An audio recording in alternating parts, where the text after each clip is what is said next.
আছে, ট্রাস্ট করবে, don't stop. তুমি তোমার মতো করে এগিয়ে যাও, তোমার ক্যারিয়ারে, তোমার ফাইন্যান্সে যেমন তুমি গ্রোথ করছো, যেমন তুমি কাজ করছো, পজিটিভলি তুমি এগিয়ে যাও, তোমার লাইফে অবশ্যই সাকসেস আসবে।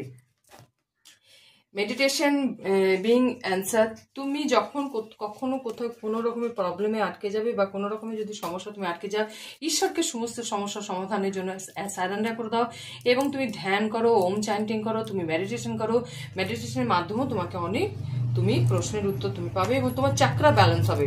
মেন এটা হলো কম্প্রোমাইজ, ব্যালেন্স করে চলতে বলছে, তোমাকে নিজে ব্যালেন্স করে চলতে বলছে। যেখানে তোমার সমস্যা দেখবে, যেখানে যে মানুষগুলো তোমাকে টক্সিক রিলেশনে বা টক্সিক পিপল যেখানে তুমি দেখবে যে মানুষগুলোর জন্য তুমি কষ্ট পাচ্ছ, সেখানে তুমি সরে এসো। সেখানে তুমি ঝগড়া অশান্তি করতে যাবে না, এতে তোমার এনার্জি লস হবে, কোনো হবে না, এনার্জি লস হবে। তাদের অভিশাপ নিয়ে তো তোমার কোনো লাভ হবে না, না? তো এটাই হচ্ছে সেখান থেকে তুমি সরে এসো।